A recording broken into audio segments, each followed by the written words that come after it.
आज भारत के संविधान के निर्माता भारत रत्न बोधिसत्व बाबा साहब डॉक्टर भीमराव अम्बेडकर जी की जयंती पूरे देश मना रहा है।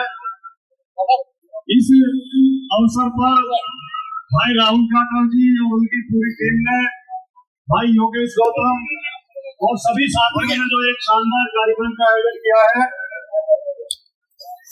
इसके लिए आयोजन समिति के सभी सदस्य और ग्राम खुर्सैदपुरा जाचा के नागरिक बहुत बहुत बधाई के पात्र हैं, बहुत बहुत धन्यवाद के पात्र हैं कि आपने बाबा साहब के सम्मान में इतना बड़े कार्यक्रम का आयोजन किया है। साथियों, बहुत लोग बाबा साहब को ठीक से समझते नहीं है।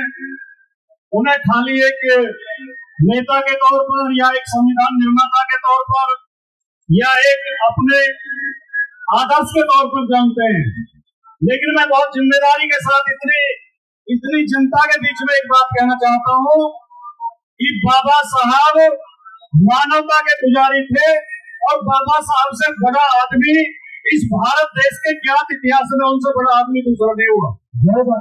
बाबा साहब से बड़ा विद्वान, बाबा साहब से बड़ा विचारक, बाबा साहब से बड़ा समता, समानता और बराबरी का समर्थक दूसरा आदमी भारत के इतिहास में नहीं हुआ। इसलिए हमें बाबा साहब के विचारों को समझना चाहिए। और जो लोग, ये हमारा भारत देश, जो लोग कुर्सियों पर बैठे हुए थे, जिनके पास सिंहासन थे, जिनके पास दौलत थी, जिनके पास सत्ता थी, जिनके हाथ में तलवार थी और जिनके जेबों में धन थे, उन्हें किसी सरकार की और किसी नेता की और किसी संविधान की जरूरत नहीं। लेकिन जो देश के 100 करोड़ से ज्यादा गरीब, गुरबा, कमजोर लोग, जिनके हाथ में कोई पावर नहीं थी, कोई ताकत नहीं थी, उन्हें ताकत देने का काम बाबा साहब डॉक्टर भीमराव अम्बेडकर ने किया। इसलिए हम कहते हैं कि बाबा साहब उन लोगों के आदर्श हैं जिन्हें कुछ भी हासिल नहीं था। तो हमें ये बात हमेशा याद रखनी चाहिए।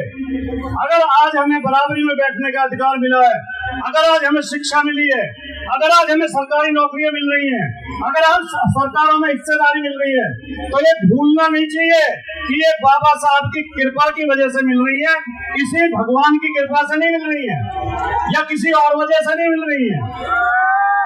तो हमारे दलितों के, पिछड़ों के, गरीबों के, कमजोरों के, शोषितों के, वंचितों के, आदिवासियों के, महिलाओं के, सबके भगवान बाबा साहब डॉक्टर भीमराव अम्बेडकर हैं। हमें बाबा साहब की पूजा करनी चाहिए, बाबा साहब के विचार समझने चाहिए। बाबा साहब ने कहा था कि शिक्षित बनो, संगठित हो, संघर्ष करो। क्योंकि वक्त बहुत है, कार्यक्रम भी लंबा चलेगा। हमारे गायक कलाकार बहुत बढ़िया शानदार कार्यक्रम पेश कर रहे हैं। अभी हमारे भाई अमन भाटी की, श्यामलाल जी की टीम भी आई हुई है, कई बैठे हैं, उन्हें भी टाइम मिलेगा। तो मैं ज्यादा समय नहीं लूंगा। इसी के साथ मैं अपनी बात समाप्त करता हूँ। जय भीम, जय भारत। राम राम जी, प्रोग्राम तो ठीक चल रहा है ना? चल रहा है। बोलो जय भीम, जय भीम। आज अपने इस जारचा गांव की बहुत पावन भूमि पे अपने आराध्य और श्रद्धा के प्रतीक बाबा साहब डॉक्टर भीमराव अम्बेडकर की 134वीं जयंती पर आज इस कार्यक्रम में मेरे साथ आए और इस गौतम बुद्ध नगर जनपद के जिला पंचायत अध्यक्ष बड़े भाई अमित चौधरी जी, समाजवादी पार्टी के राष्ट्रीय प्रवक्ता आदरणीय राजकुमार भाटी जी, विसरक ब्लॉक के प्रमुख भाई श्यामेंद्र जी, हमारे बॉलीवुड के एक्टर भाई राजेश भाटी जी, भाई धर्मी बढ़ाना जी, अमन भाटी जी और बहुत सारे कलाकार, यूट्यूबर यहाँ पर मौजूद हैं। बार के सेक्रेटरी भाई धीरेन्द्र भाटी जी और बहुत सारे सम्मानित लोग यहाँ मंच पे बैठे हैं। भाई बिल्लू प्रधान जी बैठे हैं और आज जारचा और उसके आसपास के आए हुए सभी यहाँ जो लोग हैं, मैं आपको बधाई देता हूँ कि आपने बाबा साहब की जयंती पर एक इतना शानदार कार्यक्रम आयोजन करने का कार्य इस क्षेत्र के अंदर किया। मैं आपको बधाई देता हूं और आपको शुभकामनाएं देता हूं। और सबसे ज्यादा शुभकामनाएं देता हूं भाई प्रकाश प्रधान जी को, भाई राहुल जाटव जी को और योगेश गौतम और उनकी पूरी टीम को, जिन्होंने इस शानदार कार्यक्रम को करने का काम इस क्षेत्र के अंदर, इस जारचा के अंदर किया।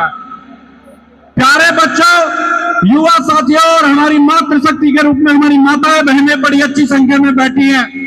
बहुत शानदार कार्यक्रम है, बहुत अच्छा कार्यक्रम आप लोगों ने आयोजित किया है।